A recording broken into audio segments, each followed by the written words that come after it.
பேசு தமிழா பேசு குழுமத்தின் ஆன்மீக படைப்பு திருவருள் டிவி புது பொலிவுடன் டிஸ்கிரிப்ஷன்ல லிங்க் கொடுக்கப்பட்டிருக்கு. கிளிக் பண்ணி சப்ஸ்கிரைப் பண்ணுங்க. பேசு தமிழா பேசு நேயர்களுக்கு வணக்கம். 2024-2025 நிதியாண்டுக்கான மத்திய பட்ஜெட் ஒரு சில நாட்களுக்கு முன்னாடி தாக்கல் செய்யப்பட்டது. இதுல தமிழகம் புறக்கணிக்கப்பட்டிருக்கு.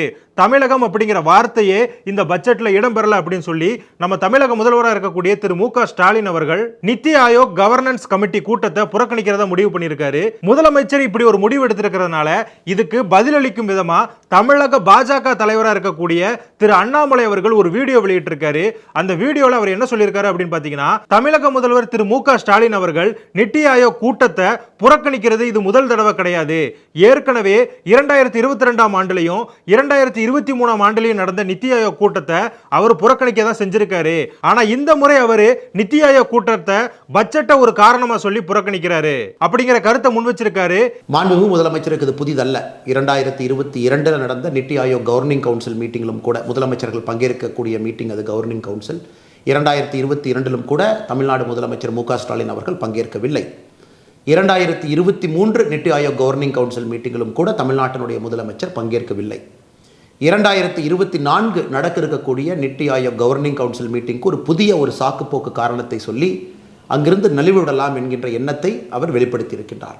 தமிழக முதலமைச்சர் ஸ்டாலின் அவர்களால் வைக்கப்பட்ட இன்னொரு குற்றச்சாட்டு என்ன அப்படின்னு பாத்தீங்கன்னா, தமிழகம் அப்படிங்கிற வார்த்தையே இந்த பட்ஜெட்ல இடம்பெறல அப்படின்னு சொல்லியிருந்தாரு. சோ இதுக்கு அந்த வீடியோலயே பாஜக தலைவர் திரு அண்ணாமலை அவர்கள் பதில் சொல்லியிருந்தாரு.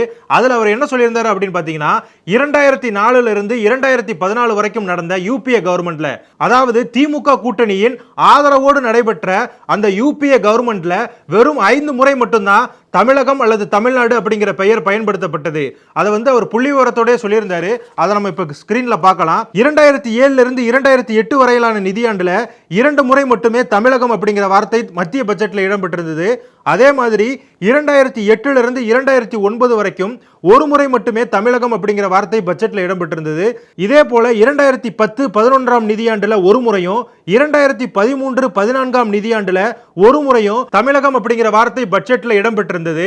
இந்த அறிவிப்புகள் எல்லாமும் சேர்த்து டோட்டலா பாத்தீங்க அப்படின்னா 5 முறை மட்டுமே யூபிஏ கவர்மெண்ட்ல தமிழகம் அப்படிங்கிற வார்த்தை மத்திய பட்ஜெட்ல இடம்பெற்றிருக்கு. ஆனா மற்ற ஆண்டுகள்ல எல்லாமே தமிழகம் அப்படிங்கிற வார்த்தை அந்த பட்ஜெட்ல இடம்பெறவே இல்லை. இது மூலமா நமக்கு தெரிய வர்ற இன்னொரு விஷயம் என்ன அப்படின்னு பாத்தீங்கன்னா, ஒட்டுமொத்தமா 10 ஆண்டுகள் நடந்த யூபிஏ கவர்மெண்ட்ல வெறும் 8054 கோடி ரூபாய் தான் தமிழகத்துக்கு அப்படின்னு சொல்லி தனியா ஒதுக்கப்பட்டது அப்படிங்கிற உண்மையும் அண்ணாமலை அவர்கள் இந்த வீடியோ மூலமா சொல்லியிருக்காரு. நாம் ஆட்சிக்கு வந்த பிறகு நம்முடைய வேறு வேறு பட்ஜெட்ல தமிழகம் என்கின்ற வார்த்தையை 2014-15 பட்ஜெட்ல 2 முறை பயன்படுத்தி இருக்கின்றோம், 129 கோடி. 2015-16 ஒரு முறை பயன்படுத்தி இருக்கின்றோம், 2021 கோடி. 2021-22 ஒரே நேரத்தில் தமிழகம் என்கின்ற பெயரை பயன்படுத்தி 1,03,000 கோடி ரூபாய், குறிப்பாக தமிழகத்தினுடைய சாலை விரிவாக்கத்திற்காக 1,03,000 கோடி. ஸோ இதுவரை நாம் தமிழகம் என்கின்ற வார்த்தையை பயன்படுத்தி 1,05,150 கோடி ரூபாய். ஸோ உண்மையை சொல்ல போனால் இந்த 48,20,152 கோடி ரூபாய் எல்லா மாநிலத்துக்கும் வரும். ஒரு பட்ஜெட்டில் எல்லா மாநிலத்தினுடைய பெயரையும் அவர்கள் சொல்வது கிடையாது. எல்லா மாநிலத்துக்கும் அது வரும். ஏதாவது ஒரு பெயர் மாநிலத்தினுடைய பெயரை ஒரு தமிழ்நாடு என்கின்ற பெயரை சொல்லியிருக்கக்கூடிய காலகட்டம் 2021-22 1,03,000 கோடியில் வேறு மாநிலத்தினுடைய பெயர் இருக்காது. ஆனால் இதையெல்லாம் ஒரு சாக்குப்போக்கு காரணமாக எடுத்துக்கொண்டு நான் நித்தி ஆயோக் கவர்னிங் கவுன்சில் மீட்டிற்கு செல்ல மாட்டேன் என்று முதலமைச்சர் சொல்வதை யாரும் கூட ஏற்றுக்கொள்ள மாட்டார். இன்னொரு முக்கியமான விஷயம் அப்படின்னா, இந்த மத்திய பட்ஜெட்ல 48,20,510 கோடி ரூபாய் மதிப்பிலான திட்டங்கள் இந்தியா முழுமைக்கும் அறிவிக்கப்பட்டிருக்கு. இந்த திட்டங்கள் ஒரு மாநிலத்துக்கு மட்டும் கிடையாது.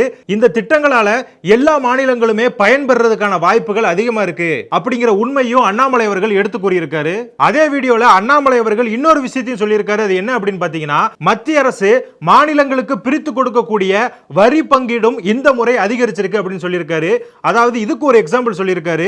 கடந்த 2019 ஆண்டு மாநிலங்களுக்காக ஒதுக்கப்பட்ட வரி எவ்வளவுன்னு பாத்தீங்கன்னா 11.45 லட்சம் கோடி. ஆனா இந்த பட்ஜெட்ல, அதாவது 2024-2025 ஆண்டுக்கான பட்ஜெட்ல மாநிலங்களுக்காக ஒதுக்கப்பட்ட வரி பங்கீடு எவ்வளவு அப்படின்னு பாத்தீங்கன்னா 23.49 லட்சம் கோடி. அதாவது மாநிலங்களுக்கு ஒதுக்கப்பட்டுள்ள வரி பங்கீடு மிகப்பெரிய அளவுல உயர்ந்திருக்கு. கடந்த 5 வருடங்களை கம்பேர் பண்ணி பார்த்தா கூட 2 மடங்கு அதிகரிச்சிருக்கு. இது மூலமா நம்ம நாட்டோட பொருளாதாரம் உயர்ந்துகிட்டே இருக்கு, நாடு வளர்ந்துகிட்டே இருக்கு அப்படிங்கிற அப்படிங்கிறது நமக்கு தெரிய வருது. சோ இந்த வரி பங்கீடும் தமிழகத்துக்கு ஒதுக்கப்படும். இப்படி இருக்கையில நம்ம தமிழக முதலமைச்சர் திரு ஸ்டாலின் அவர்கள் மோடி அவர்கள் வந்து தமிழகத்தை புறக்கணிக்கிறார் அப்படிங்கிற குற்றச்சாட்டை வைக்கிறது எந்த விதத்துல நியாயம் அப்படின்னு சொல்லி அண்ணாமலை அவர்கள் கேட்டிருக்காரு. இன்னொரு கோரிக்கையும் அண்ணாமலை அவர்கள் ஸ்டாலின் அவர்களுக்கு முன் வச்சிருக்காரு. அது என்ன அப்படின்னு பாத்தீங்கன்னா, இந்த நிதி ஆயோக் கவர்னிங் கவுன்சில் கூட்டம் அப்படிங்கிறது எல்லா முதல்வர்களும் ஆண்டுக்கு ஒரு முறை பிரதமரை சந்தித்து தங்களுடைய மாநிலங்களுக்கான உரிமைகளையும் தங்கள் மாநிலங்களுக்கு என்னென்ன திட்டங்கள் தேவைப்படுது அப்படிங்கிறதையும் கேட்டு பெறக்கூடிய ஒரு நிகழ்வு.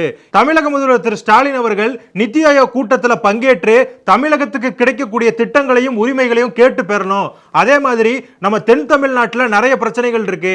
குறிப்பா சொல்லணும் அப்படின்னா தண்ணீர் பிரச்சனை, வேலை வாய்ப்பின்மை உள்ளிட்ட நிறைய பிரச்சனைகள் இருக்கு.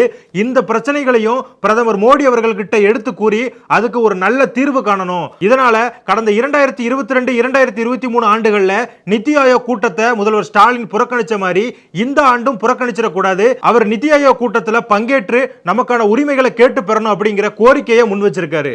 அதனால் பாரதிய ஜனதா கட்சியினுடைய கோரிக்கை மாண்புமிகு தமிழகத்தினுடைய முதலமைச்சர் அவர்கள் செல்லணும். தமிழக மக்களுக்காக பேசுறாங்க. அவர் குடும்பத்தையோ திமுகவையோ அவர் என்கின்ற தனி மனிதனையோ போய் ரெப்ரசென்ட் பண்றதுக்கு அந்த மீட்டிங் இல்லைங்க. தமிழ்நாட்டினுடைய பிரச்சனையெல்லாம் சொல்றக்கு, தமிழ்நாட்டுக்கு இன்னும் அடுத்த வருஷம் அதிகமாக வரி வேணும், இன்னும் புதிய திட்டங்களுக்கு பணம் வேண்டும், இது வேண்டும், இன்னும் மத்திய அரசு பணம் கொடுக்க வேண்டும், எதாக இருந்தாலும் முதலமைச்சர் நியாயமான முறையில் போய் நிதி ஆயோக்கில் கேட்டால் தாங்க பணம் வரும். அப்போ தான் அடுத்த பட்ஜெட்டுக்கு கொண்டு போக முடியும். அதற்கு ஆளுங்கட்சியாக மத்தியில் இருக்கக்கூடிய பாரதிய ஜனதா கட்சி, இங்கே இருக்கக்கூடிய நாங்களும் அதற்கு போராடுகின்றோம். முதலமைச்சர் போய் பேசணும். உலக தமிழ் சொந்தங்களுக்கு வணக்கம். நான் ராஜவேல் நாகராஜன். பேசு தமிழா பேசு வலையொலியுடைய வளர்ச்சிக்கு நீங்களும் உறுதுணையாக இருக்கணும்னு நினைச்சீங்கன்னா இந்த வீடியோடைய டிஸ்கிரிப்ஷனில் இருக்கக்கூடிய ரேசர் பே லிங்கை கிளிக் பண்ணுங்க. அந்த லிங்க்ல போயிட்டு உங்களுக்கு விருப்பமான தொகையை பேசு தமிழா பேசுவனுடைய வளர்ச்சிக்கு உங்களுடைய பங்களிப்பாக நீங்கள் கொடுக்கலாம். நன்றி, வணக்கம்.